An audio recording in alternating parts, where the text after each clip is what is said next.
હરિહંતાણં નમો સિદ્ધાણં નમો આયર્યાણં નમો ઉવજ્જાયાણં નમો લોય સવ્વસાહુણં એસો પંચનમુક્કારો સવ્વપાવપણાસણો મંગલાણં ચ સવેસિં પરમં હવૈ મંગલમ મંગલં ભગવાન વીરો મંગલં ગૌતમ પ્રભો મંગલં સ્થૂલિભદ્રાદ્યા જૈનો ધર્મોસ્તુ મંગલમ ઓંકાર બિંદુ સંયુક્તં નિત્યં ધ્યાયન્તિ યોગિના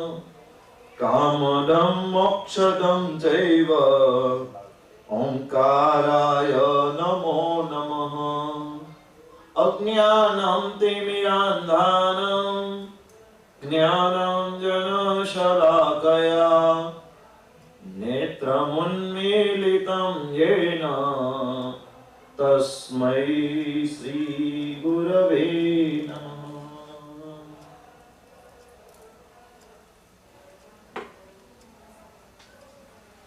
અનંત જ્ઞાની કારક તીર્થંકર પરમાત્માઓએ આ જગતના જીવોના બોધ માટે, જગતમાં રહેલા સર્વ જીવોના કલ્યાણ માટે આ જીન શાસન રૂપી જહાજ એ ભવસાગરની અંદર તરતો મૂક્યો છે. એના માટે કહેવાય અપારે સંસારે કથમપી સમા સાતિર્નુપવમ ન ધર્મમ્ય કુર્યાત વિષય સુખ તૃષ્ણામ તરલિત દૃઢં પારાવારે પ્રવરમુપહાય પ્રવહણમ સમુખ્યો મૂર્ખાણામ મુપલબધું પ્રયતતે. આ નાનકડા શ્લોકની અંદર કહ્યું કે આપણે બધા ભવસાગરની અંદર ડૂબી રહ્યા છીએ. ભવ એક સાગર છે, અગાધ સાગર છે આ સંસાર, અને એની અંદર આપણે ડૂબી રહ્યા છીએ. અને એ ડૂબતો અટકાવવા માટે આપણને નાવની જરૂર પડે છે. હવે નાવ એ ભગવાન કહે છે બે પ્રકારની, એક લાકડાની નાવ અને એક પથરાની નાવ. એક લાકડાની નાવ જઈ રહી છે અને સામે બાજુ બીજો પથ્થરનો મોટો જહાજ જઈ રહ્યો છે. એ જહાજ એટલો બધો આકર્ષક લાગે છે કે આપણે લાકડાની નાવને છોડી અને એ પથ્થરની નાવને પકડવા માટે, પથ્થરના જહાજને પકડવા માટે આપણે જઈ રહ્યા છીએ. કારણ કે એક આકર્ષણ જે આપણને સારું લાગે છે, એના પ્રત્યે આકર્ષણ છે. આપણને એ ખબર નથી કે પથ્થરનો ગમે એટલો મોટો જહાજ હશે અને ગમે એટલો આકર્ષક દેખાતો હશે, પણ એ પથ્થરનો જહાજ ક્યારે બને જ નહીં. આ એક આપણી ભ્રમણા છે. આપણને પથ્થરનો જહાજ એવો આકર્ષક દેખાઈ રહ્યો છે, પણ આપણને એ ખબર નથી કે આ પથ્થરનો જહાજ બનેલો પણ હશે તો એ પાણીની અંદર ડૂબી જશે. જો આ સાગરને પાર ઉતરવું હશે તો ભલે ગમે એવી જૂની હોય કે ગમે એવી ખરાબ દેખાતી હોય, એવી લાકડાની નાવડી જ પકડવી પડશે. ભગવાન અહીંયા કહે છે કે આ જે ભૌતિક સુખો છે એ બધા પથરાની નાવ જેવા છે અને જે આધ્યાત્મિક સુખ છે એ લાકડાની નાવ છે. આપણે કઈ નાવ પકડી રહ્યા છીએ એ આપણને ખબર નથી હોતી. જનરલી આખો આપણો જીવન એ આકર્ષક દેખાતી પથ્થરની નાવની દોડમાં ચાલ્યો જાય છે અને ખરાબ દેખાતી એવી લાકડાની નાવ તરફ આપણે દ્રષ્ટિ કરતા નથી. ભગવાન કહે છે સુદેવ, સુગુરુ અને સુધર્મ રૂપી જે નાવ છે એ ભલે આકર્ષક ન લાગતી હોય પણ એ તમને ભવસાગરને પાર ઉતારવા માટે સમર્થ છે. દેવ, ગુરુ અને ધર્મનું શરણું તમને ભવસાગરથી પાર ઉતારી દેશે.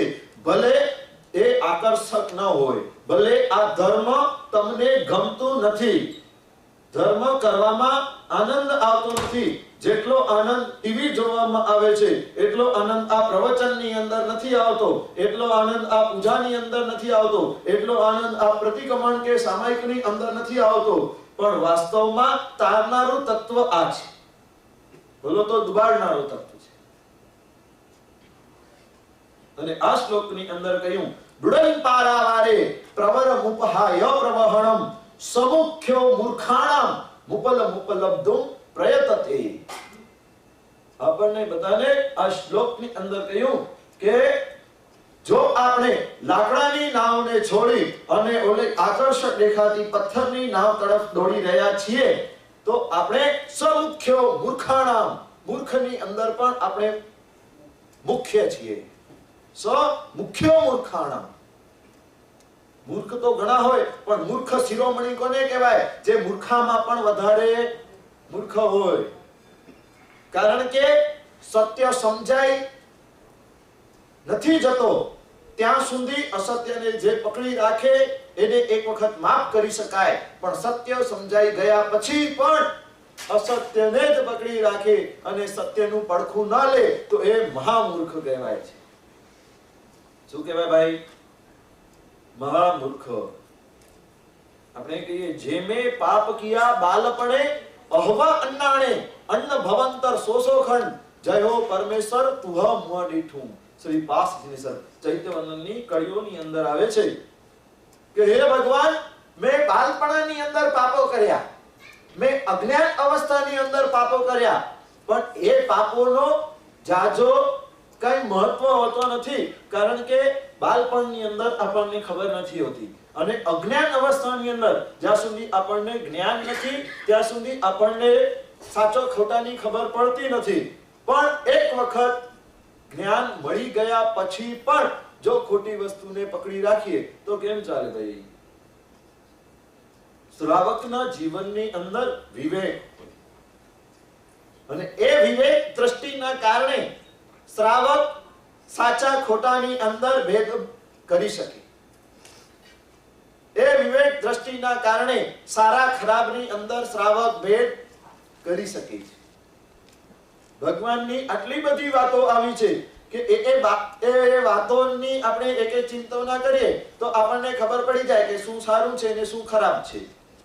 ભગવાનની દ્રષ્ટિએ શું સારું છે ને શું ખરાબ છે, મારા આત્માનું કલ્યાણ શેની અંદર છે, આ બધું સમજવા છતાં પણ આપણે પથ્થરની નાવને પકડી અને ડૂબવાનો જ પ્રયત્ન જો કરતા હોઈએ તો ભગવાન કહે છે ખરેખર આપણે મૂર્ખ શિરોમણી છીએ. આવો મહાન ધર્મ પામ્યા પછી પણ જો ડૂબી જશું તો આ અમૂલ્ય એવો માનવ ભાવ આપણે એમને એમ ગુમાવી દઈશું. ભગવાને મનુષ્યનું વર્ણન કરતા કહ્યું મણુઆ તુમેવ સત્યમ.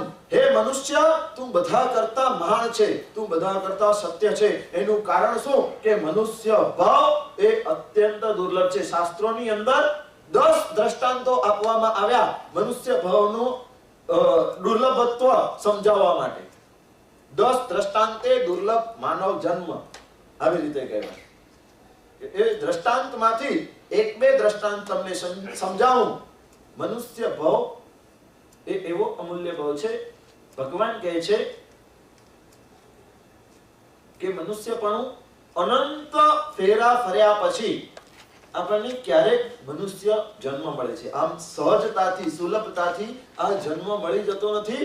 ભગવાન કહે છે તમે જહાજમાં જાઓ, સરોવરની મધ્યમાં જ્યારે પહોંચો ત્યારે તમારા ખિસ્સામાંથી પેન કાઢો, પેનનું ઢાંકણું અલગ કરો અને પેનને અલગ કરો, બંનેને સમુદ્રની અંદર નાખો અને એ નાખ્યા પછી સમુદ્રની લહેરોની અંદર એ તણાઈ જાય. આવા ગાઢ સમુદ્રની અંદર આ એક બાજુ પેન તરે અને એક બાજુ એનું ઢાંકણું તરે. એ બંને ક્યારે મળવાના છે પાછા? એ ઢાંકણું પેનને ક્યારે મળવાનું છે પાછો?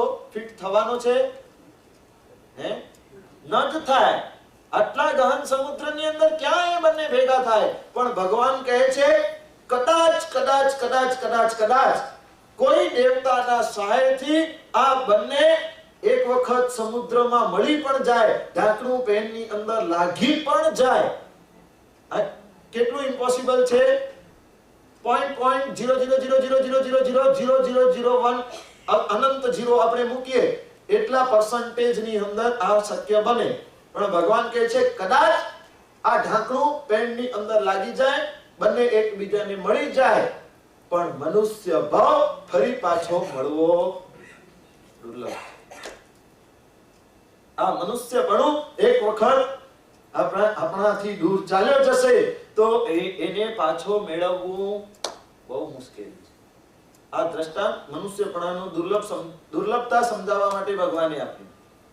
એના પછી હજી એક ડોશીમાનું દ્રષ્ટાંત આપ્યું કે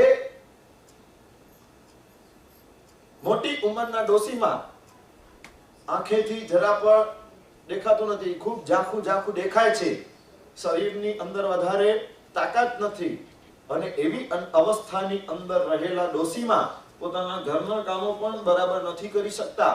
સોયની અંદર દોરો પડવો તો દૂરની વાત છે, પણ મોટું પણ એમને કાંઈ દેખાતું નથી. અને એ અવસ્થાની અંદર આખા આ જગતની અંદર રહેલા બધા જ ફૂડ ગ્રેન્સ, બધા જ ધાન્યો, એ આખા જગતના બધા જ ધાન્યોનો જો એક ડગલો બનાવવામાં આવે, જેટલા પણ ફૂડ ગ્રેન્સ છે એ બધા જ ફૂડ ગ્રેન્સનો ડગલો બનાવવામાં આવે અને એની અંદર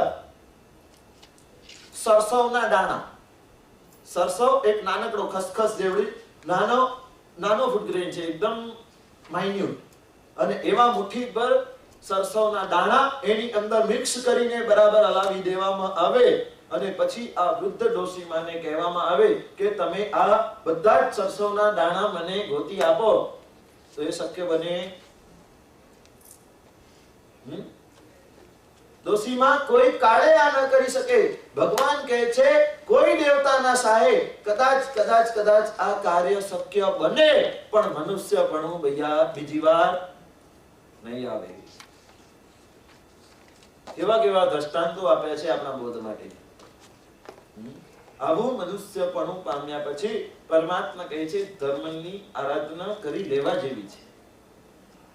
ખરેખર આ જીવનની અંદર ધર્મ આરાધી લેવા જેવું છે. જે પર્વના દિવસો આવ્યા છે, આ પર્વના દિવસો સાધી લેવા જેવા છે. આ 8 દિવસ બાકીના 365 માંથી બાકીના બધા દિવસો તમારા, આ 8 દિવસ ફક્ત ભગવાન માટે સ્પેન્ડ કરો, ફક્ત ધર્મ માટે સ્પેન્ડ કરો. આ 8 દિવસમાં પણ ભગવાન એમ નથી કહેતા કે મારી પાસે જ બેસી રહો, પણ આ 8 દિવસની અંદર જે કાંઈ પણ ધર્મની આરાધના તમે કરી શકતા હો, એ આ ભગવાન કહે છે કે પર્વના દિવસો બહુ સાંકડા હોય છે.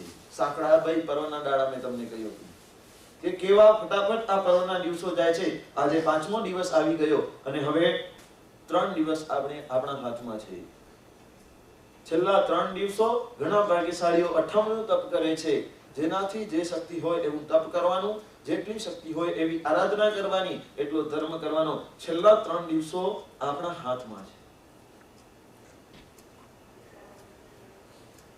મનુષ્યપણાનું આટલો દુર્લભત્વ સમજાયા પછી જો આપણે આ ન કરીએ તો ખરેખર આપણે પથ્થરની નાવ પાછળ દોડી રહ્યા છીએ, લાકડાની નાવ આપણે પકડી રહ્યા નથી.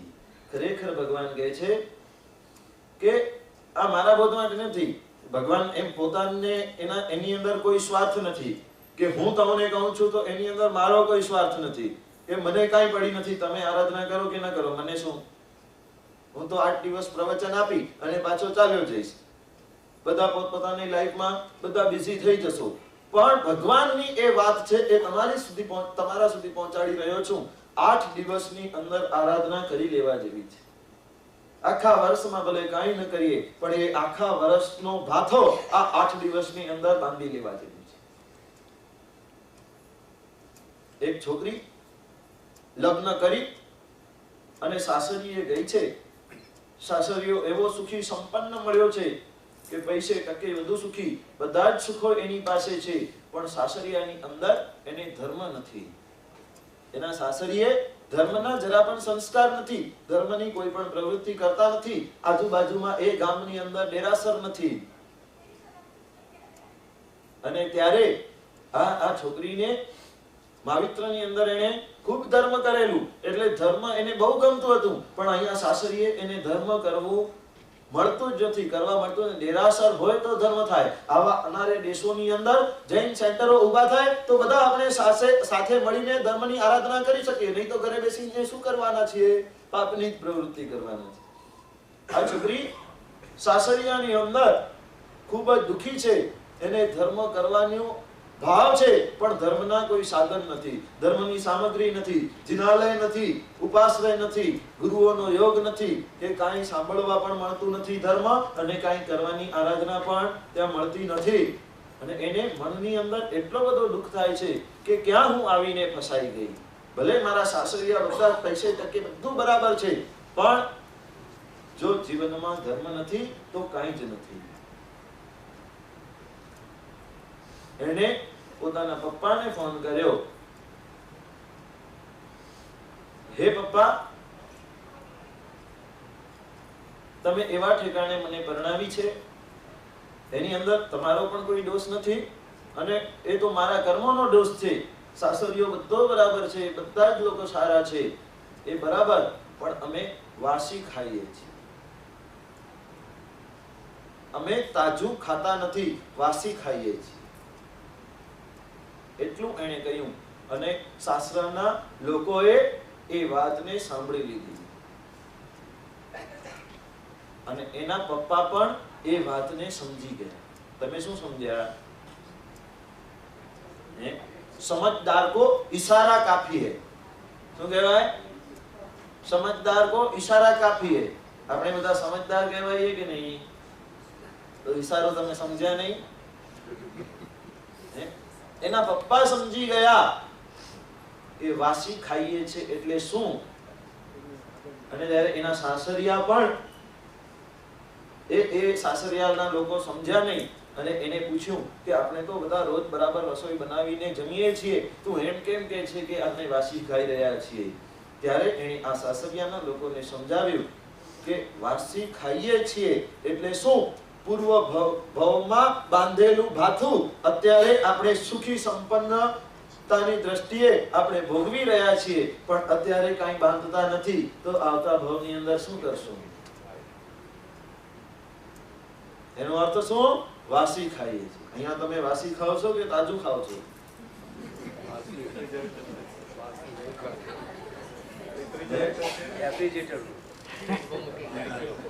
અહીંયાની સિસ્ટમ એવી છે કે શનિ રવિવારના બનાવવાનું, બધા બીજી હોય,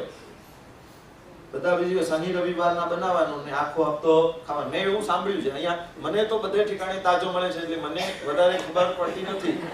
એટલે અહીંયાની સિસ્ટમ કેવી છે એ મને જનરલ સિસ્ટમ, એ અમુક જણા હવે ફ્રી હોય અને એ ઘરે બનાવતા હોય એ વાત નહીં, પણ જનરલ સિસ્ટમ શું છે અહીંયાની? આ સિસ્ટમ છે.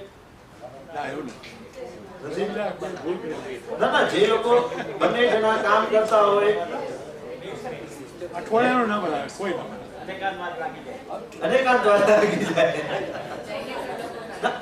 અમુક લોકો બંને જણા કામ પર જતા હોય, ઘરમાં બે જણા હોય ને એ કામ પર જતા હોય, તો જનરલી આ સિસ્ટમ ખરી આવી. આખું અઠવાડિયાનું ખરેખર જૈન હોય આખું અઠવાડિયાનું કોઈ ના ખરેખર જૈન પણ એ પામવું બહુ દુર્લભ છે. અહીંયા કહે છે કે આવી સિસ્ટમ મેં સાંભળી છે, હોય કે ના હોય, તો ચાલો 8 દિવસનું બનાવે તો 4 દિવસનું બનાવે, પણ આખરે તો વાસી થઈ ગયું ને બીજા દિવસે.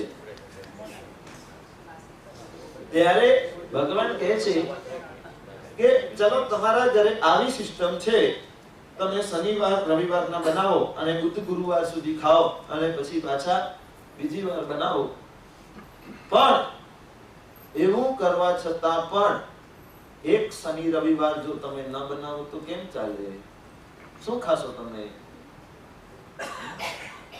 શનિ રવિવાર બનાવતા હો ને આખો હપ્તો જો ખાતા હો, જનરલી આ વાત છે, તમે ખાતા નથી એ સુજ્ઞ છો, સમજદાર છો, એના માટે તમને ધન્યવાદ છે.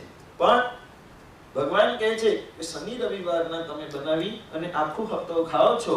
સમજો એક શનિ રવિવાર તમને ટાઈમ ન મળ્યું કે તમને બીજો કામ આવી ગયો અને તમે ન બનાવી શક્યા, શોપિંગ ન કરી શક્યા, તો બીજો અઠવાડિયું તમે શું કરશો?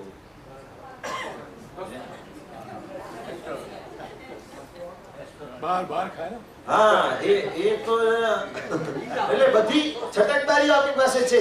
ભગવાન એમ કહે છે કે તમે ભૂખ્યા રહેશો, પણ આપણે આપણી દ્રષ્ટિએ જોઈ લઈએ રેસ્ટોરન્ટ તો છે ને, ઓર્ડર આપી દેશું. એક વસ્તુ અહીંયા છે કે હ્યુસ્ટન ઇઝ વેરી ફોર્ચ્યુનેટ કે ઘણા વેજીટેરિયન રેસ્ટોરન્ટ છે કે જે બીજે નહીં મળે. ઘણા વેજીટેરિયન રેસ્ટોરન્ટ છે એ બરાબર, પણ રેસ્ટોરન્ટ એ રેસ્ટોરન્ટ છે અને ઘર એ ઘર છે. રેસ્ટોરન્ટનું ભોજન એ રેસ્ટોરન્ટનું થાય અને ઘરનું ભોજન એ ઘરનું. ઘરની જે મીઠાશ હોય, ઘરની જે સાત્વિકતા હોય, ઘરની રસોઈમાં જે પ્રેમ હોય, એ પ્રેમ રેસ્ટોરન્ટની રસોઈમાં મળતો નથી. ઘરમાં જે પ્રેમ ભાવથી તમને પીરસવામાં આવે, રેસ્ટોરન્ટની અંદર એ પ્રેમ ભાવથી તમને પીરસવા કોઈ આવતું નથી. ભલે ઘર કરતા વધારે પૈસા ખર્ચો તમે ત્યાં, પણ એ પ્રેમ ભાવ પૂર્વક તમને ભોજન મળતું નથી. અહીંયા ભગવાન કહે છે જો એક શનિ રવિ ચૂકી ગયા તો ભૂખે મરવાનો વારો આવે, અને કાં તો પછી આપણી પાસે પૈસાની જાવ જલાલી હોય તો એ રેસ્ટોરન્ટની અંદર આપણે પૈસા ખર્ચીને જતા હોઈએ એ ભલે, પણ ભગવાન કહે છે કે ભૂખે મરવાનો જો વારો આવતો હોય તો એના માટે ભગવાને કહ્યું કે આપણે પૂર્વ ભાવની અંદર જે ભાથું સાથે બાંધી આવ્યા છીએ એ અત્યારે ખાઈ રહ્યા છીએ. જો અત્યારે કઈ ભાથું નહીં બાંધશું તો આવતા ભાવની અંદર શું ખાશું? આવતો ભાવ કયો હશે એ આપણને ખબર નથી. તિર્યંચના ભાવોની અંદર પણ આપણે જઈ શકીએ છીએ. કૂતરા બિલાડાના ભાવો પણ કદાચ આપણા કર્મોના ઉદય લખાયેલા હોય, એટલે આપણે ના તો કોઈ સંજોગોની અંદર કહી શકતા જ નથી કે કયા ભાવની અંદર આપણે જશું, એ આપણને ખબર નથી. તો બધા ભવોની અંદર કઈ રેસ્ટોરન્ટ સુલભ થવાની, રેસ્ટોરન્ટની અંદર ફક્ત મનુષ્યો જ જઈ શકે છે. જનાવરો માટેની કોઈ રેસ્ટોરન્ટ હજી સુધી ખુલી નથી.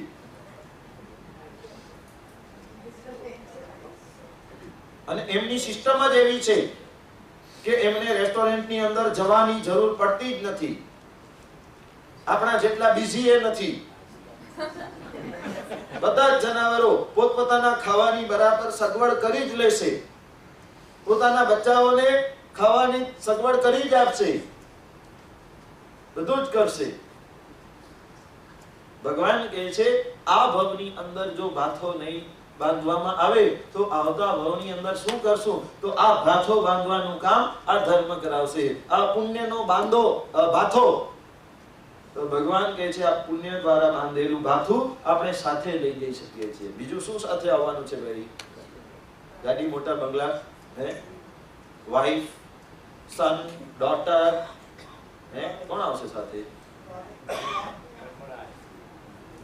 એક વૈરાગ્યની સજાની અંદર કહેવામાં આવ્યું, વાલા તે વાલા શું કરો, વાલા વળાવીને વળશે, વાલા તે વન કેરા લાકડા, એ તો સાથે રે બળશે, એક રે દિવસ એવો આવશે.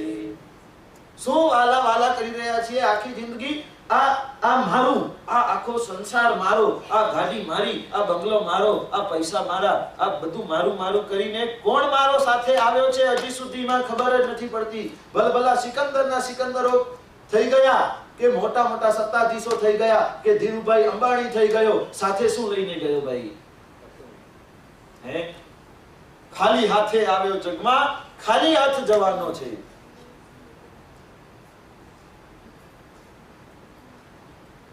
પહેલો જે વસ્ત્ર આપણને આપવામાં આવે, નાના છોકરાને વસ્ત્ર જે પહેરાવવામાં આવે એની અંદર પણ ખિસ્સો હોતો નથી, અને છેલ્લો જે કફન પહેરાવવામાં આવે એની અંદર પણ ખિસ્સો હોતો નથી. જો ખિસ્સો હોય તો આપણે લઈ જઈએ સાથે.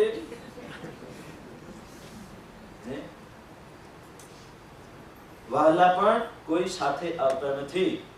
જરાક રડી લેશે, અંતર હલકો થઈ જશે, અને પાછો બધો રૂટીનની અંદર લાઈફ એવી સેટ થઈ જશે કે તમને એવું જો લાગતું હશે કે મારા ગયા પછી મારા ઘરની અંદર બહુ ટેન્શન ક્રિએટ થઈ જશે, એટલે મારા વગર આ ઘર બરાબર ચાલી શકશે નહીં, તો તમારી મતિ એ ખોટી છે, તમારું આ માનવું ખોટું છે કે આપણા ગયા પછી પણ બધું ચાલે રાખે છે. કોઈના ગયાથી આ સંસાર અટકતો નથી. ભલભલા ચક્રવર્તીઓ થઈ ગયા ને તીર્થંકરો થઈ ગયા અને આટલા મહારાજાઓ ને સત્તાધીશો થઈ ગયા, પણ કોઈના જવાથી જગતને જાજો ફરક પડ્યો નથી. ખાલી એમ કહેવાય કે આ વ્યક્તિની બહુ મોટી ખોટ પડી છે. શેની ખોટ પડી? કોઈ વ્યક્તિ જાય, ઘણા સારા કામો એને જો કર્યા હોય તો એને કહેવામાં આવે, એની પ્રાર્થના સભા હોય ને, હું હજી સુધી એકાદ બે પ્રાર્થના સભામાં ગયો હોઈશ નજીકના સ્વજનોની, પણ આમ જનરલી ગયો નથી એટલે મને ખબર નથી પ્રાર્થના સભાઓમાં કોઈ ગયા છો હે? એની અંદર શું કહેવામાં આવે? પ્રાર્થના સભાની અંદર એના માટે શું પ્રાર્થના કરવામાં આવે? જે મૃતક વ્યક્તિ છે એના માટે શું પ્રાર્થના કરો તમે?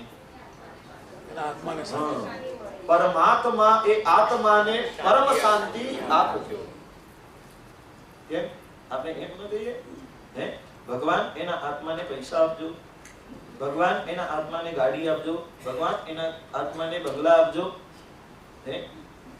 ભગવાન એના આત્માને પરિવારનો સુખ આપજો, એમ કેમ ન કહીએ આપણે? કારણ કે આ બધું તો અહીંયા હતું જ, પણ શાંતિ નહોતી એને ત્યાં મળે. શું કહ્યું? આ બધું તો અહીંયા હતું જ, અહીંયા શું ખૂટતો હતો? એની પાસે શાંતિ ખૂટતી હતી, અને એ શાંતિ એને પરભવની અંદર મળે એવી આપણે ભગવાનની પ્રાર્થના કરીએ છીએ. ખૂટે છે અહીંયા શાંતિ? એવું લાગે છે શાંતિ ખૂટે છે? નથી લાગતું? આપણો જીવન એવો શાંતમય છે કે એની અંદર પરમ શાંતિ આપણને દેખાઈ રહી છે, પણ પરમાત્મા કહે છે કે શાંતિ એ અંતરનો આનંદ છે. ત્યારે અંદર ઉતરજો, હૃદયની અંદર ઉતરજો. ત્યાં છે ને ઇન્ડિયાની અંદર આપણી પાસે ફોન હોય ને, ફોન, અને એ ફોનની અંદર ડાયલ ટોન આવે, ડાયલ ટોન. એટલે જેવો ડાયલ ટોન આવે ત્યારે આપણે ફોન લગાવવાની શરૂઆત કરીએ, અને એ ડાયલ ટોન આવ્યા પછી આપણે પોતાના જો નંબર લગાવીએ તો એની અંદર મેસેજ આવે, ये नंबर फिलहाल व्यस्त है. અહીંયા હવે શું મેસેજ આવતો હશે એ ખબર નથી, ઇન્ડિયાની વાત કરું છું. ये नंबर फिलहाल व्यस्त है. અહીંયા ભગવાન કહે છે દુનિયાને હળવા મળવામાં બધા જ મસ્ત છે, પણ ખુદને મળનારી બધી લાઈન વ્યસ્ત છે. ખુદને મળનારી બધી જ લાઈનો વ્યસ્ત છે. અહીંયા શું કહે છે? પોતાનો આત્મા જે છે એ આપણને એવો મળ્યો છે, એવો જીવન મળ્યો છે કે એની અંદર આપણે અંતરની અંદર ડૂબકી લગાવી શકીએ, પણ એ ડૂબકી લગાવવા માટે આપણી પાસે ટાઈમ નથી. બીજાને હળવા મળવાના માટે ઘણો જ ટાઈમ પડ્યો છે, પણ આપણે કહીએ કે આપણા આત્મા માટે સમય કાઢો. મોટા મોટા વ્યક્તિઓને પણ કહો કે હવે તમારી ઉંમર થઈ, બાબા તમે ધર્મ ધ્યાન કરો, તમે હવે ધર્મની આરાધના કરો, તમારો જીવન સફળ થશે. તો એ કહેશે મને ટાઈમ નથી, ખુદની માટે ટાઈમ નથી. દુનિયા માટે એટલો બધો ટાઈમ આપણે કાઢી રહ્યા છીએ. અહીંયા ભગવાન કહે છે આ જીવન એવું અમૂલ્ય મળ્યો છે, એની અંદર ધર્મ કાર્ય કરવા યોગ્ય છે, અને એ ધર્મ કાર્યોની અંદર શ્રાવકપણું એ પામવા યોગ્ય છે. અને શ્રાવકપણું સાચું પામવું હોય તો જીવનની અંદર 21 ગુણો કેળવવા યોગ્ય છે, અને એ 21 ગુણોની અંદર આપણે 12 ગુણોને જોઈ લીધા. હવે 13મો ગુણ આવે છે સત્કથ, એટલે સત્ય કથા કરનારો કે સારી કથા કરનારો, સારી વાતો બોલનારો. શ્રાવક કેવો હોય? સત્કથ, એટલે સારી વાતો બોલનારો હોય. શ્રાવકના જીવનની અંદર એવા ભાવો વણાયેલા હોય કે એના મોઢામાંથી ક્યારેય ખરાબ વાતો નીકળે જ નહીં. આજે ઇન્ડિયાની અંદર લોકોને છે ને એ વાતો એવી ફાસ્ટ થઈ ગઈ છે એવા ખરાબ શબ્દો એ બોલતા હોય ત્યારે આપણને એમ લાગે કે ખરેખર એ સંસ્કૃત પ્રાકૃતના કેટલા બધા શ્લોકો બોલી રહ્યા છે. એવી ગાળો ફટાફટ નીકળતી હોય અને એના અર્થો પણ ખબર ન હોય. અર્થ કોના આપણને ખબર ન હોય? ગુજરાતી ભાષાના અર્થ તો આપણને સરળ હોય એટલે સમજી શકાય. સંસ્કૃત પ્રાકૃતના અર્થ આપણને ખબર હોતા નથી. તો આ ગાળો કેવી? સંસ્કૃત પ્રાકૃતના શ્લોકો જેવી. અમે તો એ જ કહીએ કે આ મંત્ર ભણી ગયો છે. કે એવી વાતો નીકળતી હોય કે સામેવાળો વ્યક્તિ ક્યારે એમ ન વિચારી શકે કે આ જૈનની ઓલાદ છે. આપણા જીવનની વૃત્તિઓ એવી હોવી જોઈએ કે લોકો આપણને જોવાથી સમજી જાય કે આ વ્યક્તિ સંસ્કારી છે. આના સંસ્કારો એવા છે કે એ ક્યારે ખરાબ બોલે નહીં. ભગવાને કહ્યું પહેલા તો ફર્સ્ટ નંબરનો ઓપ્શન તો શું છે? મૌન. મૌન એ ફર્સ્ટ ઓપ્શન છે. જેમ બને તેમ ઓછામાં ઓછું બોલવાનું. પહેલા તો બોલવાનું જ નહીં. જ્યાં જરૂર પડે ત્યાં થોડુંક બોલવાનું. પણ એ કેવું બોલવાનું? તો કહેવાય છે હિતકારી, મિતકારી અને પ્રિય. હિયમિય પિયમ. શ્રાવકની વાણી કેવી હોય? હિયમિય પિયમ. એટલે હિતકારી હોય, મિતકારી હોય અને પ્રિય હોય. હિતકારી એટલે બીજાના હિત માટે નીકળનારી હોય. એ વાણીની અંદર બીજાનું હિત થવાનું હોય. કોઈનું અહિત થાય એવી વાણી આપણા મોઢામાંથી ના નીકળે. મિતકારી એટલે સીમિત હોય, જરૂર પૂરતી હોય, ખપ પૂરતી હોય. ફોકટની લબલબ લબલબ લબલબ એ શ્રાવકની વાણીનો ગુણ નથી. શ્રાવકની વાણી મિતકારી હોય. જેટલી જરૂર છે એટલી જ હોય. પિયમ એટલે પ્રિય હોય. શ્રાવકની વાણી હંમેશા પ્રિય હોય. વાણીના 3 ગુણો બતાવ્યા: હિતકારી, મિતકારી અને પ્રિય. આ 3 ગુણો યુક્ત વાણી આપણી હોવી જોઈએ. અહીંયા કહે છે કે વાણીની અંદર ખપ પૂરતું બોલો, વધારે બોલ કરો નહીં. અને જે વધારે બોલ આપણે કરી રહ્યા છીએ એને શું કહેવાય? વિકથા. જે આપણે વ્યર્થની બોલ કરી રહ્યા છીએ ને એ વિકથાઓ છે. એ વિકથાની અંદર દેશ કથા આવે, રાજ કથા આવે, સ્ત્રી કથા આવે અને ભોજન કથા આવે. આપણી વાણીની અંદર આ વિકથાઓ કઈ છે? તો દેશ કથા એટલે આખા દેશની ચિંતા આપણી વાણીની અંદર. અમેરિકામાં શું થઈ રહ્યું છે, અહીંયાનો રિસેશન એટલો ભારી છે કે એને દૂર કરવા માટે આ પ્રયત્નો કરવા જોઈએ. આપણી પુપેડી ત્યાં વાગે છે, આપણે ટ્યુનિંગ આપણું ત્યાં કઈ ચાલે છે? નથી ચાલવાનું. તો પછી શા માટે એની અંદર ટાઈમ વેસ્ટ કરીએ છીએ? આખા દેશની ચિંતા. આ ફલાણાએ આમ કર્યું, આણે આમ કર્યું. અનર્થ દંડ મેં કહ્યું ને, વ્યર્થના આપણે દંડાઈ રહ્યા છીએ. ટીવી ની અંદર, પેપરોની અંદર આ બધા સમાચારો જોઈએ અને એનાથી આપણા મનની અંદર ઉકળાટ થાય. આણે આમ કર્યું, આને તો સજા મળવી જ જોઈએ. અરે ભાઈ, આપણું શું બગાડ્યું છે? એને સજા મળવાની હશે, મળશે. એ આ દેશ એને સજા નહીં કરે તો કર્મસત્તા એને સજા કરશે. એના કર્મો બદલાશે અને એને સજા તો મળવાની જ છે. પણ આપણે શા માટે કોઈનું ગુરુ ચિંતન કરીએ? શાસ્ત્રકારો કહે છે અધમ વ્યક્તિઓ પ્રત્યે પણ દયા ચિંતવવાની છે, કરુણા ચિંતવવાની છે. આ આતંકવાદીઓ છે ને, એમણે પણ ક્રૂરમાં ક્રૂર કર્મો કર્યા છે, પણ એના પ્રત્યે પણ આપણને કરુણા ભાવ રાખવાનો છે કે ભાઈ ભગવાન આને સદબુદ્ધિ આપે, આવા ખરાબ કામો આ ન કરે એવી ભગવાન એને સન્મતિ આપે. એના પ્રત્યે પણ કરુણાનો ભાવ. એમ નહીં કે આને જલ્દી ફાંસી પર લટકાવી દો, એમ નહીં. જલ્દી એને સજા કરો, એમ નહીં. એના પ્રત્યે પણ કરુણાનો ભાવ હોવો જોઈએ, દયાનો ભાવ હોવો જોઈએ. કે ભલે એ વ્યક્તિ અધમમાં અધમ છે, પણ એના પ્રત્યે કરુણાનો ભાવ. દેશ કથા, રાજકથા એટલે પોલિટિક્સ.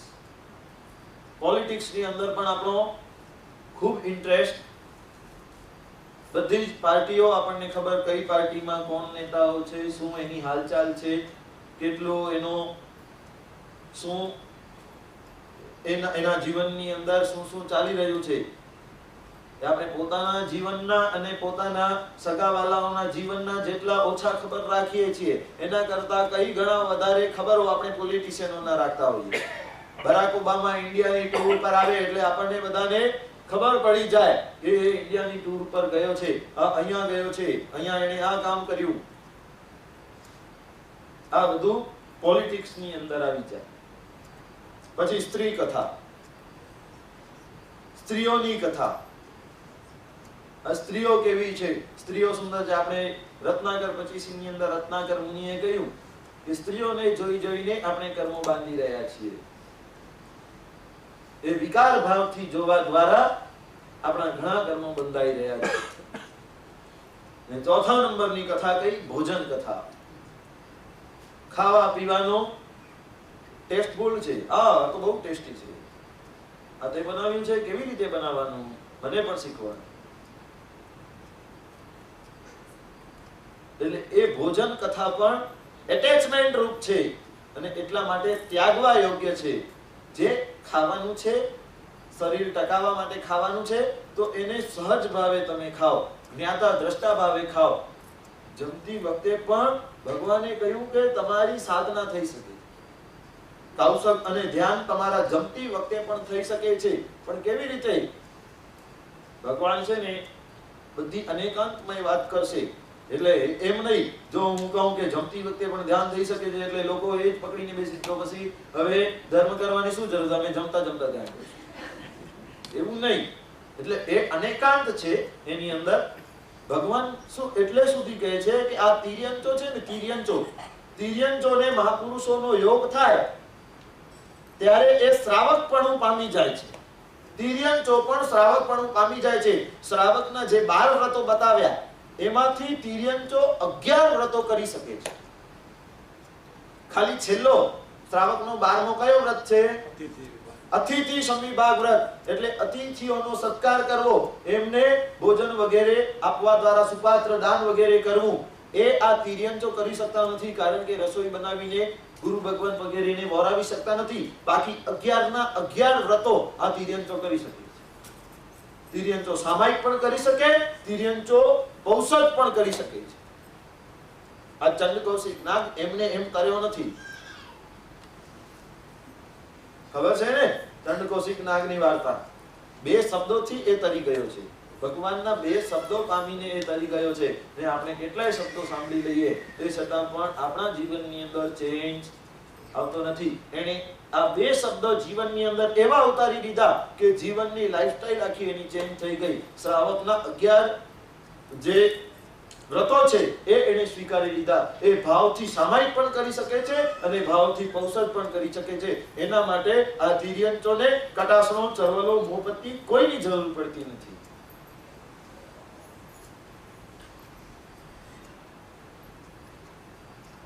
અહીંયા ભગવાન કહે છે ધર્મ ભાવથી પણ. ભોજન કેવી રીતે કરવાનું? તો ધ્યાનથી.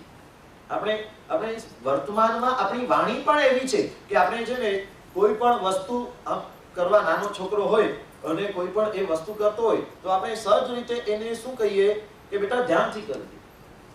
શું કહીએ આપણે એને? ધ્યાનથી જજે. તું બહાર જતો હોય ધ્યાનથી જજે. તું કોઈ પણ પ્રવૃત્તિ કરતો હોય ધ્યાનથી કરજે, સંભાળીને કરજે. ધ્યાનથી એટલે શું? એ વાણીની અંદર બોધ પામવાનો ઘણું હતું, પણ આપણે એને બહુ હલકી રીતે, ખાલી સ્થૂળ રીતે એને જોઈ લીધી કે આપણે બોલી જઈએ છીએ ધ્યાનથી સંભાળીને જજો, ધ્યાનથી જજો. પણ એ ધ્યાન એ બહુ મહત્વની પ્રક્રિયા છે. ખાતા ખાતા પણ ધ્યાન કરી શકાય છે. ખાતા ખાતા પણ ઉપવાસનું ફળ મેળવી શકાય છે. ખાતા ખાતા પણ ઉપવાસી કહેવાય શકાય છે.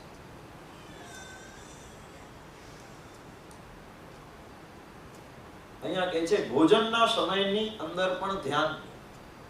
એ કેવો ધ્યાન? તો કહે છે કે જ્ઞાતા દ્રષ્ટા ભાવ ભોજનના સમયની અંદર હોય, ભોજન પ્રત્યે આપણો એટેચમેન્ટ ન હોય, ભોજન પ્રત્યે આપણો રસ ન હોય, ભોજન પ્રત્યે આપણી લાગણી ન હોય, કે જે મળ્યું છે. વાસ્તવમાં આ ધ્યાનનો એક પ્રયોગ છે. જે લોકો ધ્યાનની અંદર, અધ્યાત્મની અંદર ઊંડા ઉતરવા માંગતા હોય ને, એમને શરૂઆતમાં કઈ કલાકોના કલાકો આંખો બંધ કરીને ધ્યાનની અંદર ન ફાવે. તો એમના માટે આ સરળ એક ફર્સ્ટ સ્ટેપ્સ છે. આ બધા કોઈ પણ પ્રવૃત્તિ તમે કરો તો એ ધ્યાનપૂર્વકની કરો. એટલે શરૂઆતની અંદર એમને કઈ કાયોત્સર્ગ વગેરે ધ્યાનોની અંદર ન બેસાડવામાં આવે. એને કહેવામાં આવે કે તમે શ્વાસોશ્વાસ ઉપર ધ્યાન કેન્દ્રિત કરો. કે તમે કોઈ પણ કાર્ય કરી રહ્યા છો એ વર્તમાનમાં એક કાર્યની અંદર તમે પ્રવૃત્ત થાઓ, એની અંદર મગ્ન થાઓ. ખાવાનું પણ કેવી રીતે? ધ્યાનપૂર્વક. એ લોકોને શરૂઆતની અંદર કહેવામાં આવે તું બીડી પીએ છે, આ ઠીક છે, તું બીડી પીજે, પણ બીડી ધ્યાનથી પીજે. એટલે શું? બીડી પીતા પીતા પણ એને ધ્યાન થવો જોઈએ. તું ચાલે છે તો એ ચાલતા ચાલતા પણ ધ્યાન થઈ શકે છે. ફક્ત વર્તમાનમાં જીવવાનું છે. આપણા મનના વિચારો ખાલી કરી નાખવાના છે અને આપણે ચાલી રહ્યા છીએ એનો અનુભવ કરવાનો છે. ધ્યાન એ અનુભૂતિનો વિષય છે. આપણે ચાલી રહ્યા છીએ, આપણો એક પગ જમીનને સ્પર્શી રહ્યો છે, મારા પગને આ સ્પર્શ મળી રહ્યો છે. હવે આ પગ ઉપર ઉઠ્યો, આ પગ એ જમીનનો સ્પર્શ કર્યો. આ સતત કોન્સ્ટન્ટ વર્તમાનની અંદર જે આપણે અનુભૂતિ કરીએ એને કહેવાય ધ્યાન. ખાવાની અંદર કયો ધ્યાન? તો કહે છે કે જ્ઞાતા દ્રષ્ટા ભાવનું ધ્યાન, સાક્ષી ભાવનું ધ્યાન. ખાવાનું ભોજન એ બધું શું છે? પૂતગલ છે. એની અંદર જીવ નથી, એ પૂતગલ છે. જીવ સિવાય જે પણ આપણને દેખાઈ રહ્યું છે એ બધું પૂતગલ સ્વરૂપ છે. પૂતગલ એટલે શું? જેનું પૂરણ થાય અને જેનું ગલન થાય તે. કોઈ પણ વસ્તુ હંમેશા નવી બનશે અને કાળક્રમે એ જૂની પણ બની જશે. આ ટેબલ છે, આજે નવો બનીને આવ્યો હોય તો આપણે કહીએ કે આ નવો છે, પણ 50 વર્ષ પછી આ ટેબલ શું થશે? જૂનું થશે. બહારથી ભલે એવો ને એવો દેખાતો હોય પણ અંદરથી એના ફેરફારો સતત ચાલુ જ છે.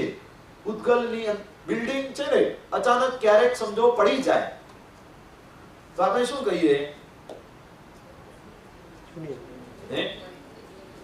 બિલ્ડિંગ જૂની થઈ ગઈ. તો જે દિવસે પડી એ દિવસે જૂની થઈ ગઈ?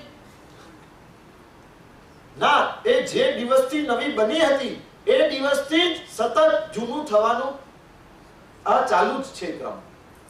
આપણે જ્યારે જન્મ્યા હતા ત્યારે આપણે આ જગતની અંદર નવા હતા અને ત્યાર પછી ડાયરેક્ટ સતત આપણે જૂના થઈ રહ્યા છીએ. અચાનક કઈ મૃત્યુ આવતું નથી, સતત આપણી અંદર ફેરફારો ચાલુ છે શરીરની અંદર. અને એટલા જ માટે ઇંગ્લિશની અંદર પણ આપણી એજ કોઈ પૂછે તો આપણે શું કહીએ? We are so and so years old. New નથી કહેતા આપણે. શું કહીએ? ઓલ્ડ કહીએ. એટલે આપણે આટલા વર્ષ જૂના થયા. અચાનક કોઈ ગરલો થઈ જતો નથી. એ સતત પ્રક્રિયા છે, કોન્સ્ટન્ટ પ્રક્રિયા છે. તો એ આ કોન્સ્ટન્ટ ચેન્જીસ જેની અંદર આવે એને પૂતગલ કહેવાય. કોઈ પણ વસ્તુ એવી હોય એને પૂતગલ કહેવાય. તો આ આહાર જે છે એ પણ એક પ્રકારનો પૂતગલ છે. આપણે રસોઈ બનાવીએ એટલે એ ફ્રેશ હોય, તાજી હોય અને એને 1-2 દિવસ એમને એમ રહેવા દઈએ, ખાઈએ નહીં તો પછી એ દિવસે ને દિવસે એનું બગડવાનું ચાલુ થાય. એટલે આ પૂતગલ છે. અને શરીર પણ આપણો પૂતગલ છે. શરીરની અંદર રહેલો આત્મા એ શાશ્વત છે, પણ આખો આ શરીર એ પૂતગલ છે. ત્યારે ખાવાનું કેવી રીતે છે? તો કહે છે કે આપણા આત્માને બહાર કાઢીને ખાવાનું. આપણો આત્મા બહાર છે, આપણો આ શરીર એ ખાઈ રહ્યો છે. શેને ખાઈ રહ્યો છે? પૂતગલ એવા ભોજનને. એક પૂતગલ બીજા પૂતગલને ગ્રહણ કરી રહ્યો છે. મારો આત્મા તો અહીંયાથી જુએ છે. જો એવા ભાવો હશે તો ખાવાની અંદર એટેચમેન્ટ આવશે નહીં. ભલે ઠંડુ મળે કે ગરમ મળે, ભલે મીઠા વાળું મળે કે સાકર વાળું મળે, ગમે એ મળે, કોઈ પણ પરિસ્થિતિની અંદર તમારું સંભાવ ડગમગ થશે. આપણે આરતી મંગળ દીવો જ્યારે ઉતારે છે ને, એ મંગળ દીવાના રચયિતા કોણ? મૂળચંદે ઋષભ ગુણ ગાય આપણે કહીએ છીએ ને, આરતી કે મંગળ દીવાની અંદર આવે છે મૂળચંદે ઋષભ ગુણ ગાય. એ મૂળચંદજી નામના સાધક અને એમના ગુરુ બુટેરાયજી, એ બુટેરાયજી આવી રીતે ધ્યાનની પ્રક્રિયા ખાવાની અંદર એ કરતા હતા કે ખાવાની અંદર શું છે એમને ખબર જ ના પડે. એ ખાઈ લે તો પણ એમને ખબર ના પડે કે એમણે શું ખાધું. એમના શિષ્ય આ મૂળચંદજી એમને રોજ દૂધપાક એમના માટે લઈ આવે, રોજ દૂધપાક લઈ આવે. અને આ તો મહાત્મા ધ્યાનની અંદર એવા છે કે દૂધપાક છે કે નહીં એ એમને ખબર પડતી નથી, આ તો બસ ખાઈ જાય છે, એમને વિશેષ ખબર પડતી નથી. અને એક દિવસ એવું થયું કે એક બાઈએ ભૂલથી દૂધપાકની જગ્યાએ કઢી વરાવી દીધી. દૂધપાક પણ યલો કલરનો અને કઢી પણ યલો કલરની, અને ભૂલથી એ બાઈ દ્વારા એ કઢીની અંદર મીઠો વધારે નખાઈ ગયો હતો. અને એમણે બુટેરાયજી પાસે એમણે એ તો સમજતા હતા કે આ દૂધપાક છે એટલે દૂધપાકનો પ્યાલો મૂક્યો અને બુટેરાયજીએ સહજ ભાવે એને ખાઈ લીધો. એમને કોઈ પણ પ્રકારની અનુભૂતિ હોતી નથી, મોઢાની રેખાઓ જરા પણ ફેરફાર થતી નથી. આપણે જરાક મીઠો વધારે આવે એટલે આમ થાય, શું થાય? તરત જ મોઢું આપણું મચકાઈ જાય. આ મહાત્મા ખાઈ રહ્યા છે પણ એમને કોઈ પણ અંદરથી એટેચમેન્ટ નથી. આ કઢી છે કે દૂધપાક છે એ પણ એમને ખબર હોતી નથી. વર્તમાનમાં આવો કોઈ વ્યક્તિ હોય ને તો આપણે એને શું કહીએ? ડોબો છે આ તો, અને સ્વાદની પણ ખબર નથી પડતી. કોઈ વ્યક્તિને મીઠાના સ્વાદની ખબર ના પડતી હોય તો આપણે કહીએ આ ડોબો છે અને ખબર જ નથી પડતી. આ એક ધ્યાનની પ્રક્રિયા છે. ભોજનની અંદર પણ ધ્યાન છે.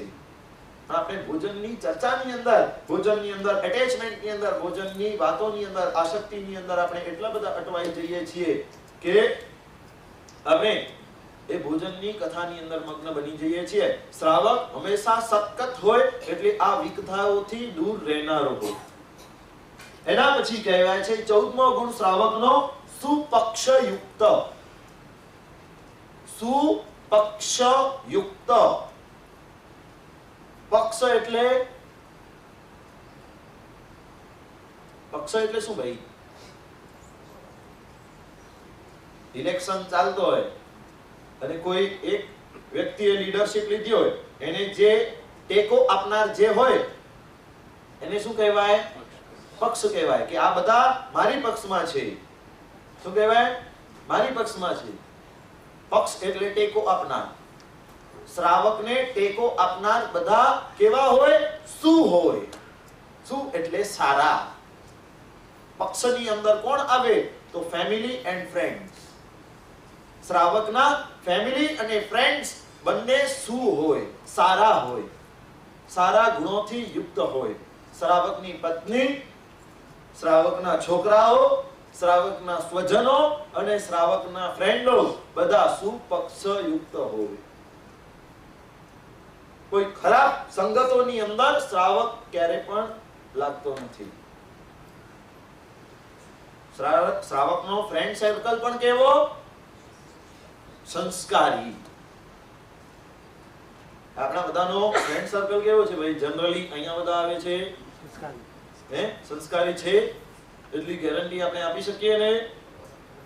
ભગવાનનો શાસન પામ્યા પછી આપણો સર્કલ એવો હોવો જોઈએ કે જેની પાસેથી આપણને કુસંસ્કારો ન મળે.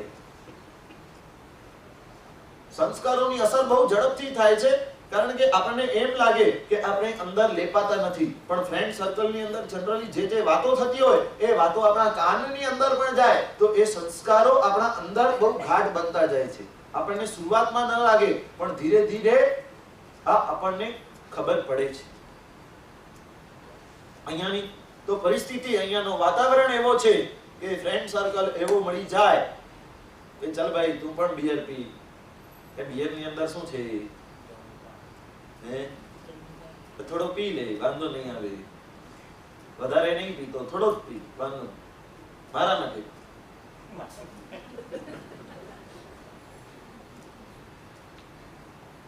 અહીંયા કહે છે કે સંસ્કારી ફ્રેન્ડ હોય તો ક્યારે પણ અકૃત્ય કરવાની પ્રેરણા ન આપે. અહીંયા બેઠેલા કોઈએ બિયર સ્પર્શ્યો છે કે નથી? નથી સ્પર્શ્યો ને? ગેરંટી 100%?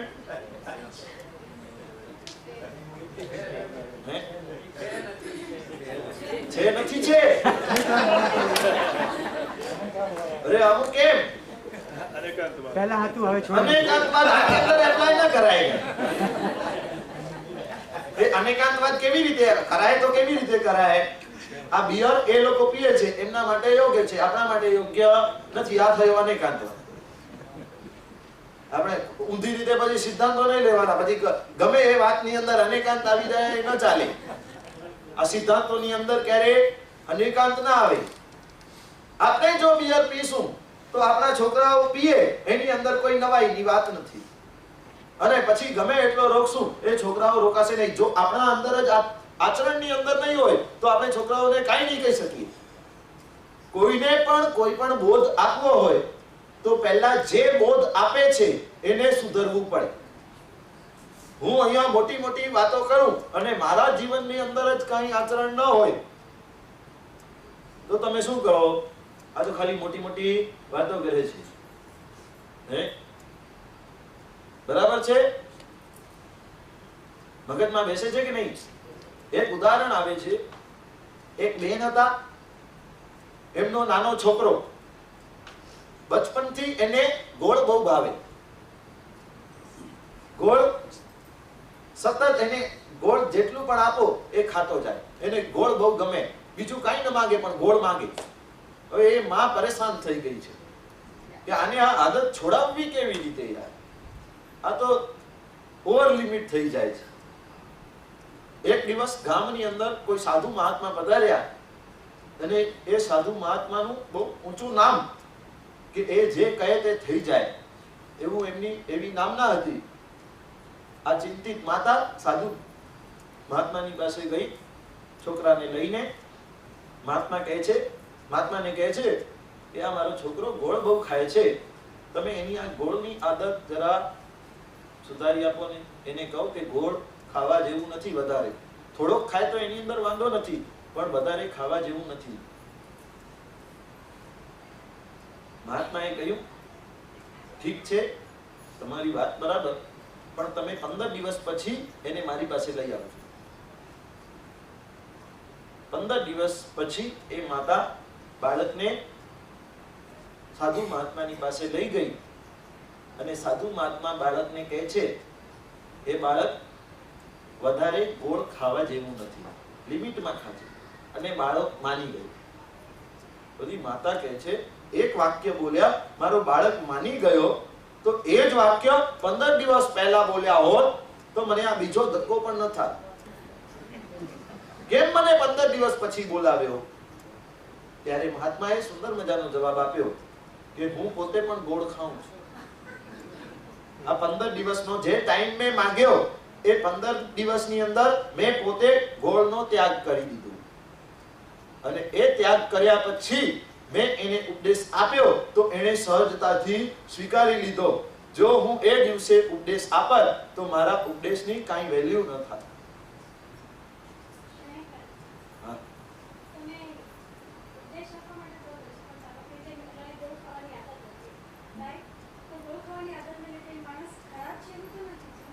ના, એ સારા ખરાબની કોઈ વાત નથી. આ તો જસ્ટ સમજવા માટેનો ઉદાહરણ છે. સારા ખરાબની એની અંદર કોઈ વાત જ નથી. આ તમે ઉદાહરણો સમજો. ઉદાહરણો બધા જડતાથી પકડવાના નથી કે સારો છે કે ખરાબ છે કે આ ઉદાહરણો બધા જડતા વાળા નથી કે આ તો તમારા બોધ માટે. હું ખાલી વાતો કરી જાઉં ને તો તે તમને બરાબર બેસે નહીં. આવા ઉદાહરણો આપું તો એ ઉદાહરણો દ્વારા આ વાતો સમજમાં આવે એટલા માટે ઉદાહરણો હોય છે. આ કથાઓ શા માટે હોય છે? કે સિદ્ધાંતોને સમજાવવા માટેની કથાઓ હોય છે, કે સિદ્ધાંતને ઈઝીલી સિમ્પ્લિફાઈડ ફોર્મની અંદર સમજાવવા માટેની આ કથાઓ હોય. કથાઓની અંદર પછી એની આજુબાજુના કોઈ પણ એસ્પેક્ટ્સ હોતા નથી. એટલે મુખ્ય વાત જે હોય ને એ મુખ્ય વાતને જ ખાલી અહીંયા ફિટ બેસાડવામાં આવે. કે અહીંયા કહે છે કે આપણી અંદર જેવો આચરણ હશે તેવો આપણી પ્રજાની અંદર આવશે. તમે બિયરને સ્પર્શ કરો અને તમે જ બિયરની પાર્ટી મનાવતા હો અને પછી છોકરાઓને કહીને થાકી જાઓ કે બિયર પીવા જેવું નથી ભાઈ, તો એ તમારી માનવાનું નથી. એટલે ખાસ નમ્ર વિનંતી છે, પહેલા તમે આ પર્યુષણના અવસરો ચાલી રહ્યા છે ત્યારે એક વાત તમને કહું, આ દેશની અંદર આ જરૂરી બને છે. એટલે એટલી નમ્ર વિનંતી છે કે ભગવાનની આરાધના ઓછી થાય કે વધુ થાય એની સાથે વધારે લેવા દેવા નથી, પણ આ પ્રવૃત્તિઓથી તમે દૂર હટજો. અશુભ પ્રવૃત્તિઓથી તમે દૂર હટો. સારી પ્રવૃત્તિ કરો કે ન કરો એ આગળની વાત છે, પણ અશુભની અંદર તો તમે ન જાઓ. મેં કહ્યું કે તમે સારો બિઝનેસમેન હોય તો હંમેશા એ પ્રોફિટનો વિચાર કરે, ક્યારે પણ લોસનો વિચાર કરતો નથી. એક વખત પ્રોફિટ ન થાય તો પણ ચાલે, પણ લોસમાં તો એ ન જ જવો જોઈએ. આ ખરાબ પ્રવૃત્તિઓ દ્વારા આપણે લોસની અંદર જઈ રહ્યા છીએ. એટલે એક વાણિયા તરીકે, એક વાણિક તરીકે, આ એક શ્રાવક તરીકે એટલી આપને નમ્ર વિનંતી કરું છું કે આપણને લોસનો ધંધો કરવા યોગ્ય નથી. ભલે ગમે એ પ્રદેશોની અંદર રહો, પણ ભગવાનના મૂળભૂત સિદ્ધાંતોને તમે પકડી રાખો. આ માંસ મટન વગેરે નોનવેજ અને દારૂ કે જુગાર કે આવા બધા વ્યસનો અને એનાથી તમે મુક્ત રહો તો તમારા છોકરાઓની અંદર આવા સંસ્કારો આવશે. એ ખાસ મારી એક નમ્ર વિનંતી છે. અહીંયા કહે છે શ્રાવક કેવો હોય તો કહે છે સુપક્ષયુક્ત. એનો પરિવાર પણ એવો કેવો હોય? શું હોય? શું એટલે સારો, સારો એટલે સંસ્કારી હોય. પરિવારમાં જે સભ્યો હોય એની અંદર સારા ગુણો હોય, સારા સંસ્કારો હોય. અહીંયા કહેવાય છે કે ફેમિલી બનવા માટે, ઘર બનવા માટે 3 વસ્તુઓની જરૂર છે. શું કહે છે? ઘર બનવા માટે 3 વસ્તુની જરૂર છે. એક છે બેઝ, એક છે દિવાલ અને એક છે રૂફ. શું છે? ઘર બનવા માટે આ 3 વસ્તુઓની જરૂર છે. તો આ આપણી ફેમિલી રૂપી ઘર જો બનાવવું હોય તો બાળક એ બેઝ છે, યુવાનો આ વોલ છે અને વડીલો એ રૂફ છે. બેઝ, વોલ અને રૂફ સિવાય ઘર બની શકતો નથી. એવી રીતે બાળકો, યુવાનો અને વડીલો આ ત્રણેય જો સાથે મળે તો ફેમિલી બને, નહીં તો એ ઘર મકાન કહેવાય, એ ઘર ના કહેવાય. ઘર કેવો હોય? જ્યાં પ્રેમ હોય, જ્યાં સ્નેહ હોય, જ્યાં એકબીજા પ્રત્યે આદર ભાવ હોય એને ઘર કહેવાય. જ્યાં સારા સંસ્કારો અપાતા હોય એને ઘર કહેવાય.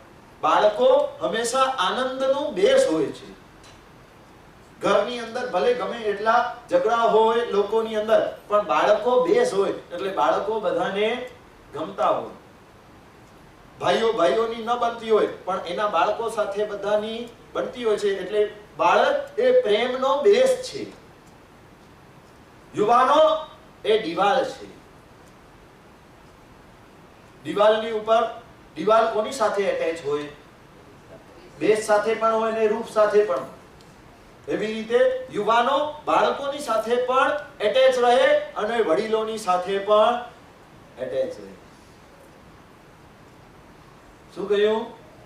ફક્ત પોતાના બાળકોને જોવાના નથી, મા બાપોને પણ જોવાના છે. આ દેશની અંદર આ બહુ પ્રોબ્લેમ લાગે છે મને, કે બાળકો જરા મોટા થાય, ભણી ગણીને આગળ વધે, પણ મા બાપોને ભૂલી જાય છે.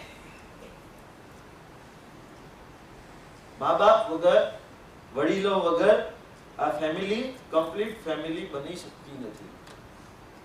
વડીલો છત રૂપે હોય, વાત્સલ્ય રૂપે હોય. વાત્સલ્યનો દોધ વાત્સલ્ય રૂપી છત એ શાંતિ એ આખા પરિવાર ઉપર જો વરસાવવી હોય તો વડીલોની આ ઘરની અંદર, આ દુનિયાની અંદર જરૂર છે. અહીંયા મેં સાંભળવામાં મને આવ્યું કે અહીંયાના લોકોની અંદર, અહીંયાની પ્રજાની અંદર એમની પાસે તો માં હોય તો બાપ ન હોય, બાપ હોય તો માં ન હોય, એટલે સિંગલ પેરેન્ટ પણ અહીંયા પણ ઘણું ચાલે છે. એને વડીલોનો ઉછેર હોતો નથી. ગ્રેન્ડ પેરેન્ટ્સ તો બહુ દૂર હોય. અન્ય લોકોની, અમેરિકનોની માટે કહું છું કે એને એનો બેસ મળ્યો નથી. તો અહીંયા મેં એવું સાંભળ્યું કે છોકરાને સારા સંસ્કારો અપાવવા હોય, છોકરાને જો સારો રાખવો હોય તો એ લોકો એવો પ્રચાર કરે છે કે છોકરો 4 એડલ્ટ્સની સાથે મોટો થવો જોઈએ. છોકરો તમારો 4 એડલ્ટ્સની વચ્ચે એના સંસ્કારો મળવા જોઈએ. એવું એક કેમ્પેન અહીંયા ચાલે છે અમેરિકાની અંદર. તમને કદાચ ખ્યાલ નહીં હોય, પણ મને રૂપેશભાઈએ વાત કરી. હવે કયા અનુસંધાનની અંદર વાત હતી ને એ મને બરાબર ખબર નથી. એ જો હું તમને કહું તો તમને કદાચ ખબર પડી જાય. પણ એ વાત અહીંયા છે, 4 એડલ્ટ્સની વચ્ચે આ છોકરાનો ઉછેર તમારો થવો જોઈએ. વડીલો એ વાત્સલ્ય રૂપ છે. આજે વડીલો પણ ગમતા નથી. અહીંયા શું ને ઇન્ડિયામાં શું? ઇન્ડિયાની અંદર વડીલો માટે જગ્યા કઈ? ગરડાઘર, વૃદ્ધાશ્રમ. વૃદ્ધાશ્રમો એવા બધા ફટાફટ બની ગયા છે કે વડીલો હવે ભાર રૂપ લાગે છે. વડીલો કોઈને ગમતા નથી. એમને ચાલો મોકલી દઈએ વૃદ્ધાશ્રમની અંદર. વડીલો વિનાનો ઘર એ મકાન કેવો છે? છત વગરનો મકાન. છત વગરના મકાનની કોઈ વેલ્યુ નથી. એવી રીતે કહેવાય છે કમ્પ્લીટ ફેમિલી માટે આ ત્રણેય વસ્તુઓ મહત્વની છે. અને એના માટે કહેવાય છે આ બધા કેવા હોય? પાછા સંસ્કારી, સુપક્ષયુક્ત. સાથે આપણો ફ્રેન્ડ સર્કલ પણ કેવો હોય? સંસ્કારી હોય. શાસ્ત્રોની અંદર કલ્યાણ મિત્ર રાખવાની બહુ મહત્વની વાત કહી. દરેક શ્રાવકની પાસે એક કલ્યાણ મિત્ર હોવો જોઈએ. બધા ફ્રેન્ડ સર્કલો બધા હોય એ બરાબર, પણ એક કલ્યાણ મિત્ર હોય જેને ધર્મનું જ્ઞાન હોય, જેના જીવનની અંદર સારા સંસ્કારો હોય, સારા આચરણો હોય, એવા કોઈ એક વ્યક્તિને તમે કલ્યાણ મિત્ર બનાવો. એટલે તમે જ્યારે કોઈ ખોટા રસ્તે ચાલતા થાવ ત્યારે આ કલ્યાણ મિત્ર તમને પાછો વાળે એવો એક કલ્યાણ મિત્ર તમારા જીવનની અંદર હોવો જોઈએ. ચક્રવર્તી ભરત મહારાજા, એમના જીવનની અંદર એમણે પૈસા આપી અને એક વ્યક્તિને પોતાને મિત્ર બનાવ્યો હતો.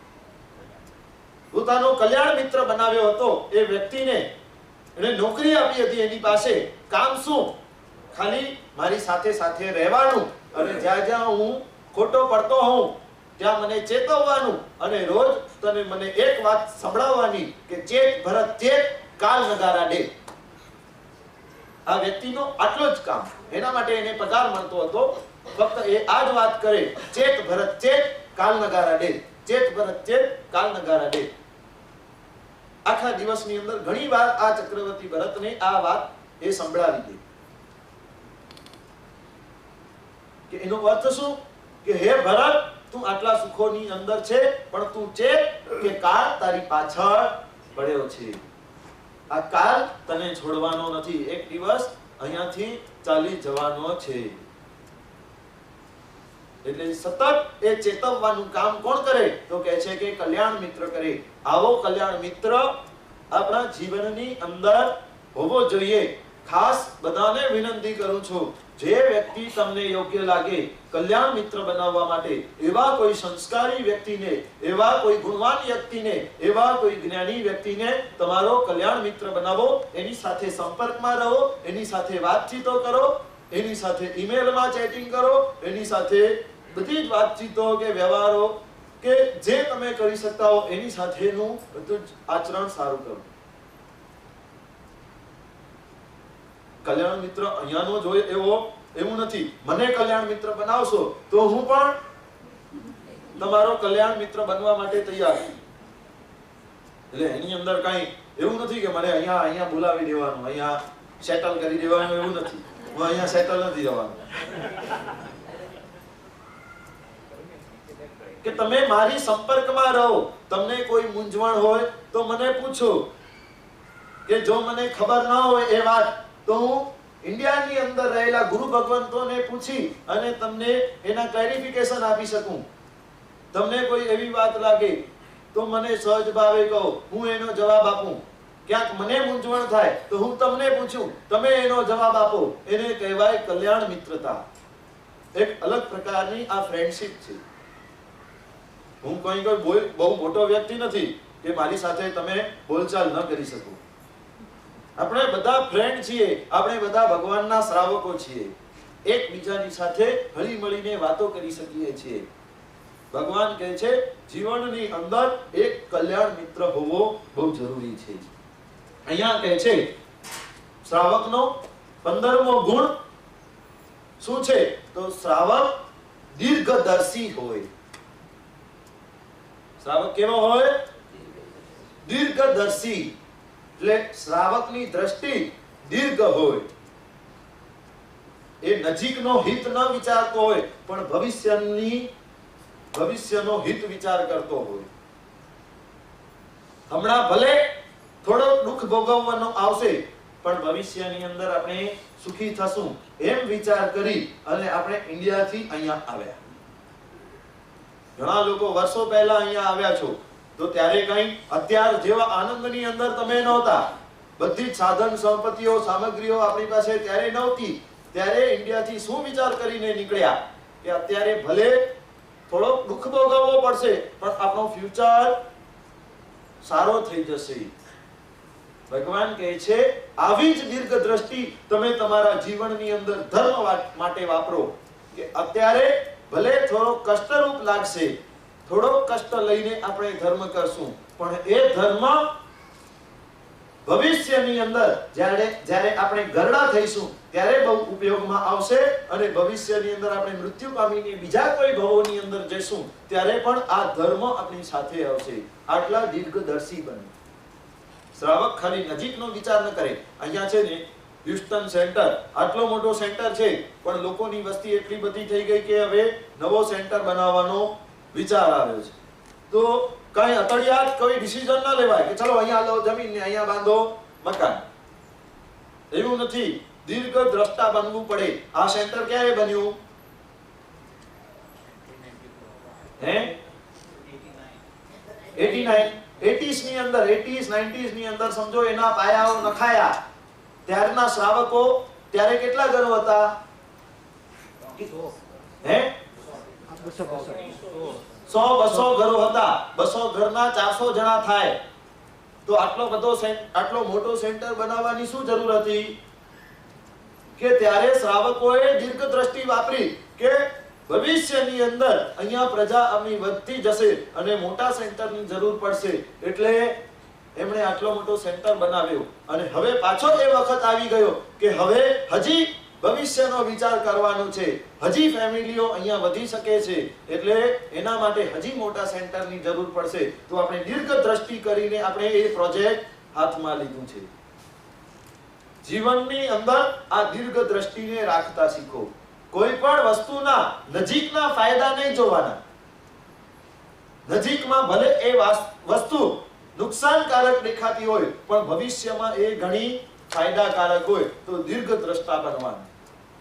અહીંયા ભગવાન કહે છે શ્રાવક સૂક્ષ્મ બુદ્ધિથી વિચાર કરી અને પ્રવૃત્તિની અંદર ભવિષ્યમાં લાભ થવાનો હોય એવી પ્રવૃત્તિમાં પ્રવૃત્ત થવાનું અને અહિતકારી પ્રવૃત્તિઓનો શ્રાવક ત્યાગ કરતો હોય.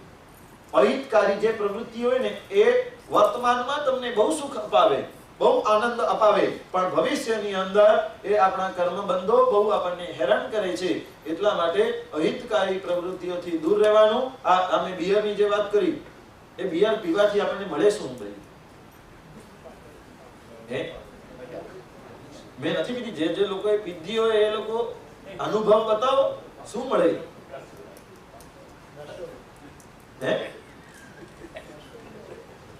નશો મળે, આનંદ મળે, થોડી વાર માટે આનંદ મળે, થોડી વાર માટે નશો ચડે પણ ભવાંતરની અંદર એટલા બધા એના ખરાબ સંસ્કારો પડે કે આપણી પાછલી પેઢી સુધી એ સંસ્કારો કુસંસ્કારો સતત ચાલતા રહેવાના છે. એટલા માટે એ ત્યારનો જો આનંદ આપણે ન ભોગવી શકીએ તો એક વખત ચાલી જશે, પણ ભવિષ્યનો તમે વિચારો.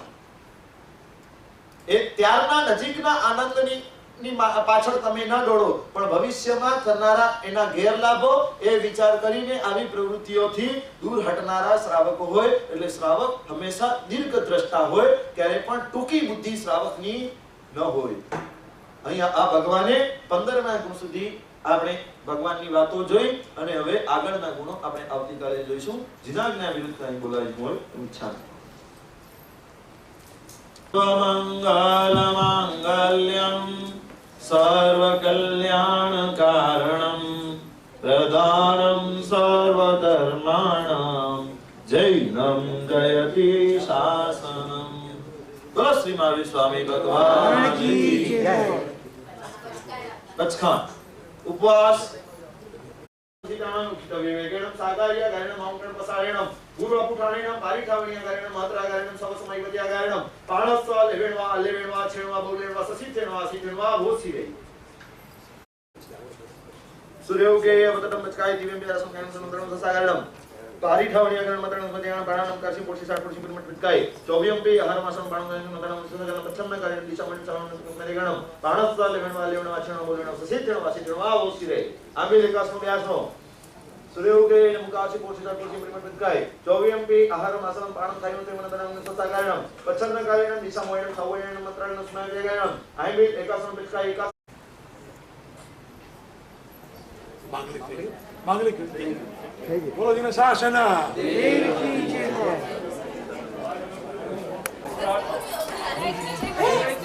stand there.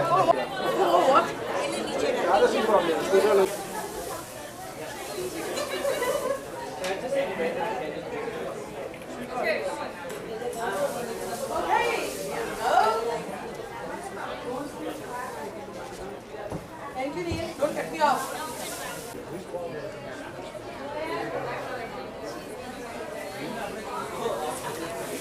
Excuse